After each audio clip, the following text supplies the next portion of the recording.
Channel में आपका स्वागत है। आज मैं फिजिक्स का एक टॉपिक डील करने वाला हूँ, drift speed, drift velocity. Speed is scalar quantity, velocity is vector quantity. Drift means होता है one place to other place move करना। It is average velocity of electrons, free electrons in a conductor under the influence of electric field, external electric field. यह किसी भी conductor में जितने भी electrons होते हैं उसके औसत वेलोसिटी होता है, एवरेज वेलोसिटी होता है। तो कंडक्टर में इलेक्ट्रॉन्स फ्री होते हैं, फ्री टू मूव, लेकिन ये फ्रीनेस, इलेक्ट्रॉन्स फ्री तो होते हैं मूव करने के लिए, लेकिन वो जिग जैग पैटर्न पे मूव कर रहे होते हैं जब हम इस पे इलेक्ट्रिक फील्ड नहीं देते हैं। वो इस पैटर्न पे मूव कर रहे हैं, जिग जैग पैटर्न पे। लेकिन किसी क्रॉस सेक्शन एरिया में अगर देखा जाए तो उसके क्रॉस में इलेक्ट्रॉन्स नहीं मूव कर पा रहे हैं, क्योंकि वह टकराने के कारण, एक दूसरे के या एटम्स से टकराने के कारण, या पॉजिटिव चार्ज अगर यदि क्रिस्टल लैटिस में है उससे टकराने के कारण वो जो पैटर्न फॉलो कर रहे हैं वो जिग जैग पैटर्न फॉलो कर रहे हैं, इस टाइप से। तो ये जहाँ थे उससे आगे डिस्प्लेस नहीं हो पा रहे हैं। तो जब डिस्प्लेस नहीं हो पा रहे हैं तो इसके अक्रॉस में बाहर से अगर कोई ऑब्जर्व करे तो इस क्रॉस सेक्शन एरिया पे चार्ज फ्लो नहीं कर रहा है। तो चार्ज फ्लो नहीं कर रहा है तो करंट जीरो है उसके। लेकिन अगर हम इसमें इलेक्ट्रिक फील्ड डाल दें, इलेक्ट्रिक फील्ड का मतलब है इसको कनेक्ट कर दें बैटरी से, तो इलेक्ट्रिक फील्ड का डायरेक्शन पॉजिटिव टू नेगेटिव, इसका मतलब इलेक्ट्रिक फील्ड का ये डायरेक्शन है। तो इसके अपोजिट में इलेक्ट्रॉन्स फ्लो करना शुरू कर देंगे, यानी कि इलेक्ट्रिक फील्ड के डायरेक्शन के अपोजिट में इलेक्ट्रॉन्स फ्लो करेंगे। लेकिन क्यों करेंगे, इसके पीछे का रीजन है कि ये इलेक्ट्रिक फील्ड इस पर फोर्स लगाएगा, कूलम्बिक फोर्स। और फोर्स इक्वल टू हम लोग जानते हैं, फोर्स इक्वल टू होता है Q इंटू E। तो यदि हम इलेक्ट्रॉन्स पे फोर्स देखना चाहते हैं तो इलेक्ट्रॉन्स का चार्ज है E और इलेक्ट्रिक फील्ड ये है। लेकिन अगर हम फैक्टोरली देखेंगे तो इलेक्ट्रिक फील्ड का डायरेक्शन इधर है और फोर्स का डायरेक्शन इधर है। इसका मतलब हुआ कि फोर्स और इलेक्ट्रिक फील्ड एक दूसरे के अपोजिट डायरेक्शन में है। तो वेक्टरली हम लोग ये बता सकते हैं। यदि हम देखें कि इलेक्ट्रॉन्स पे एक्सेलरेशन कितना हो रहा है, तो एक्सेलरेशन इज इक्वल टू होता है फोर्स बाय मास। तो force of mass of electron, तो यहाँ पे हो गया माइनस ई बाई एम, ये एक्सेलरेशन है। मैग्नीट्यूड में अगर देखा जाए तो एक्सेलरेशन का मैग्नीट्यूड हो गया ए बाई एम। अब इस एक्सेलरेशन को यूज करते हुए हम लोग काइनेमेटिक्स का इक्वेशन अगर हम लगाते हैं इलेक्ट्रॉन्स के लिए, तो पहले देखना होगा कि इलेक्ट्रॉन्स का इसके एब्सेंस में क्या वेलोसिटी था। तो यहाँ पे जब जिग जैग पैटर्न को फॉलो कर रहा है, यानी कि ये कोलिजन के कारण इस तरह से मूव कर रहा है और नेट मूवमेंट जो है, नेट डिस्प्लेसमेंट यहाँ पे जीरो आ रहा है, तो जितने भी इलेक्ट्रॉन्स है सभी इलेक्ट्रॉन्स का एवरेज रैंडम वेलोसिटी जो है वहाँ जीरो होगा। रैंडम वेलोसिटी जीरो होगा, और वही वेलोसिटी इसका इनिशियल वेलोसिटी हम मान के चलते हैं। और हमारे पास में इक्वेशन है v equal to u plus at।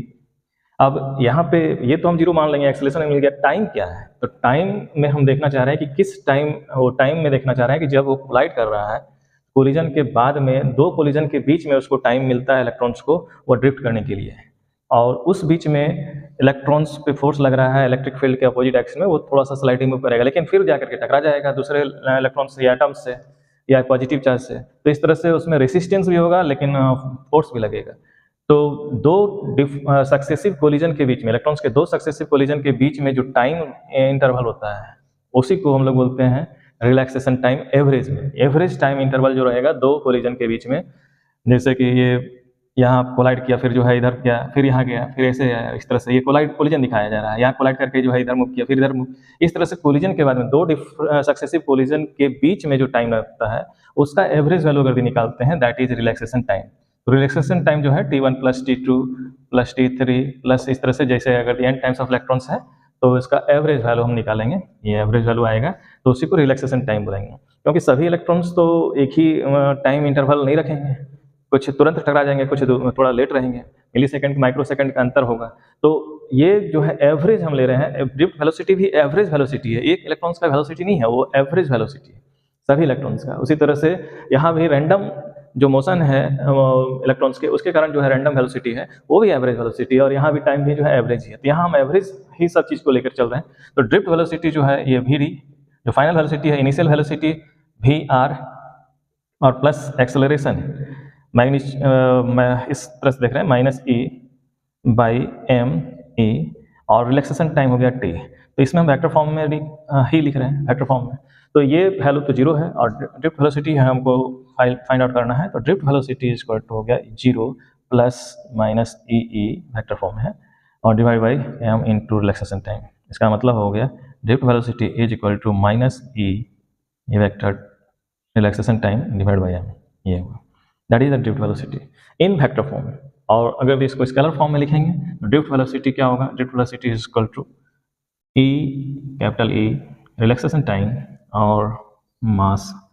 अब यहाँ पे ये है चार्ज ऑफ इलेक्ट्रॉन, ये हो गया इलेक्ट्रिक फील्ड, और ये हो गया रिलैक्सेशन टाइम, और दैट इज मास। तो ड्रिफ्ट वेलोसिटी इलेक्ट्रिक फील्ड के स्ट्रेंथ पे यहाँ पे डिपेंड कर रहा है। रिलैक्सेशन टाइम अगर दी कम रहा, दोनों के बीच में कोलिजन टाइम अगर दी कम रहा दो इलेक्ट्रॉन्स के बीच में, तो ड्रिफ्ट इजीली करेगा, आसानी से करेगा, उस समय उसका वेलोसिटी ज़्यादा होगा। तो रैंडम वेलोसिटी अगर एक इलेक्ट्रॉन्स का देखे, अगर यदि बिना कोलिजन का, तो उस केस में इसका रैंडम वेलोसिटी बहुत ज़्यादा होता है, 10⁶ मीटर पर सेकेंड। लेकिन कोलिजन के बाद अगर इलेक्ट्रिक फील्ड आ रहे हैं और वो ड्रिफ्ट कर रहा है, तो उस समय ड्रिफ्ट वेलोसिटी जो होगा वो इस ऑर्डर में रहेगा, 10⁻⁻⁴ मीटर पर सेकेंड। -4, -5 या -3 भी जा सकता है, -3 से -5 इस रेंज में रहता है ड्रिफ्ट वेलोसिटी। तो ड्रिफ्ट वेलोसिटी रैंडम वेलोसिटी के रेस्पेक्ट में बहुत कम है।